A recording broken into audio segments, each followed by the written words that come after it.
La corteza cerebral del hombre adopta una serie de circunvoluciones y de surcos. Algunas de estas circunvoluciones son importantes referencias anatómicas o áreas funcionales. En los hemisferios cerebrales reconocemos 5 lóbulos, incluyendo el de la ínsula. En la parte medial del hemisferio, el surco parieto-occipital separa el lóbulo occipital del lóbulo parietal. En el lóbulo parietal, la circunvolución postcentral es la primer área somatosensitiva primaria. Las circunvoluciones supramarginal y la angular son cortezas que incluyen parte del área receptiva del lenguaje, ubicadas en la parte posterior de la circunvolución temporal superior, adyacentes al lóbulo parietal. En el lóbulo frontal, la circunvolución precentral es el área motora primaria, separada de la primer área somatosensitiva primaria por el surco central. La circunvolución parahipocámpica contiene el uncus, que es el área olfatoria primaria, y contiene el área entorrinal, que es la que interviene en la olfacción y en la memoria. La corteza cerebral tiene una organización celular dada por capas, en las cuales se distinguen dos principalmente, que son el neocórtex y el aiocórtex, que representan el archicórtex y el palocórtex. El neocórtex está compuesta de superficial a profunda por 6 capas, que son la capa molecular, la capa granulosa externa, la piramidal externa, la granulosa interna, piramidal interna y la multiforme, mientras que el aiocórtex está compuesto por 3 capas. Las células nerviosas de la corteza cerebral están dadas por la piramidal gigante, las estrelladas, las falciformes, las células en cestas, las horizontales de Martinotti y las células de Cajal y de Ramón, mientras que las fibras están dadas por las radiales y las tangenciales. Las radiales, en las cuales tenemos las comisurales, las de proyección y las de asociación, y las tangenciales, que son la mayoría de veces los axones de las células nerviosas. A lo que nos referimos los dominios hemisféricos, los rastros memoriables de un hemisferio son transferidos a la corteza del otro hemisferio por medio del cuerpo calloso. Por consiguiente, existe una serie de patrones corticales bilaterales de rastros pasados. Bueno, tenemos la función del hemisferio izquierdo, que las personas diestras y en la mayoría de las personas zurdas, el lenguaje es una de las funciones del hemisferio izquierdo. El plano temporal del hemisferio izquierdo es mucho más grande en el 65% de los cerebros del hombre. Por consiguiente, esto es importante porque el plano temporal izquierdo constituye gran parte del área somatosensitiva de Wernicke, del lenguaje de Wernicke. Y la función del hemisferio derecho, en la mayoría de las personas, el hemisferio derecho es muy importante o dominante para todas las actividades. La facultad notable de esto es la percepción espacial. No es necesaria o no es esencial para el lenguaje verbal porque es esencial para la prosodia, que es la combinación de tonos. La corteza motora primaria se va a encontrar en el giro precentral y en la parte anterior del lobulillo paracentral y va a corresponder al área número 4 de Brodmann. Este se va a encargar de controlar los movimientos voluntarios de las diferentes partes del cuerpo. Sus fibras aferentes van a provenir de diferentes partes de la corteza cerebral, como por ejemplo de la corteza de asociación motora, la corteza sensitiva, el tálamo, el cerebelo y los ganglios basales. Sus fibras eferentes van a viajar por los fascículos córticos espinales y córticos vulvares que van a llegar a ser motoneuronas o partes motoras de la formación reticular. Ahora encontramos al área premotora, también conocida como área motora secundaria o área motora dorsoventral, el cual va a ser encontrada anterior al área motora primaria y va a corresponder al área número 6 de Brodmann. Esta parte de la corteza se va a encargar de la programación y preparación de los movimientos complejos que posteriormente realizará el área motora primaria. También podemos encontrar a la corteza motora suplementaria y la corteza motora del cíngulo. La corteza motora suplementaria, también conocida como corteza dorsomedial, se encuentra en la parte superior y medial de ambos hemisferios del lóbulo frontal y conforma una parte de la área número 6 de Brodmann. Funciona como representación suplementaria de los movimientos que junto con el área premotora va a planificar, iniciar y programar el área motora primaria. Ahora encontramos al área motora del cíngulo, el cual va a estar limitada superiormente por el surco calloso marginal, el subparietal, e inferiormente va a estar limitado por el surco pericalloso. Esta corteza, al igual que la corteza suplementaria, va a recibir fibras aferentes procedentes de otras áreas de la corteza, como por ejemplo de la división anterior del tálamo o de los núcleos ventral lateral del tálamo. También podemos encontrar al campo visual frontal, el cual va a corresponder al área número 8 de Brodmann y va a estar ubicado en la parte anteromedial del lóbulo frontal. Esta parte de la corteza va a estar encargado de controlar los movimientos voluntarios de los ojos. Sus fibras aferentes van a dirigirse al cercolículo superior, el cual va a presentar una conexión con los núcleos de los músculos extraoculares por medio de la formación reticular. También tenemos que esta corteza del campo visual frontal va a controlar los movimientos de seguimiento de los objetos, el cual será un movimiento voluntario y va a ser independiente de los estímulos visuales. En cambio, tenemos el seguimiento ocular involuntario de los objetos en movimiento, el cual va a ser controlado por el área visual que se va a encontrar en la corteza occipital, el cual va a estar unido al campo visual frontal por medio de fibras de asociación.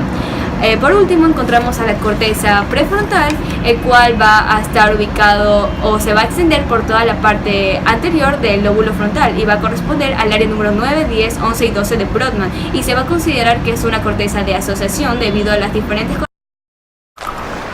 El área del lenguaje. El área sensitiva del lenguaje se encuentra formada por el área de Wernicke y el área de Broca y se encuentra ubicada en el giro temporal superior. También va a estar asociada con el lóbulo temporal y el lóbulo occipital por la función de interpretación de las palabras. El giro angular se va a conectar con el área de expresión del lenguaje, que va a corresponder al área 44 y 45 de Brodmann. En esta área vamos a ver que va a estar comprendido también el giro supramarginal y el angular. El área de Wernicke y el área de Broca se comunican tras fascículos arqueados. Respecto a lo que es el área somestésica primaria, vamos a ver que esta área le va a dar la sensibilidad somática general a todo el cuerpo, también superficial y profunda. Se va a ubicar en el giro postcentral y en la parte posterior del lobulillo paracentral y va a corresponder al área 3, 2 y 1 de Brodmann. Va a tener dos tipos de fibras de sensibilidad, una superficial y una profunda, que van a terminar en diferentes partes del área. La superficial va a terminar en la parte más anterior, mientras que las profundas van a terminar en la parte más posterior del área. Vamos a tener el área auditiva primaria. Esta área se va a encontrar en la parte anterior del lóbulo temporal y va a corresponder al área 41 y 42 de Brodmann.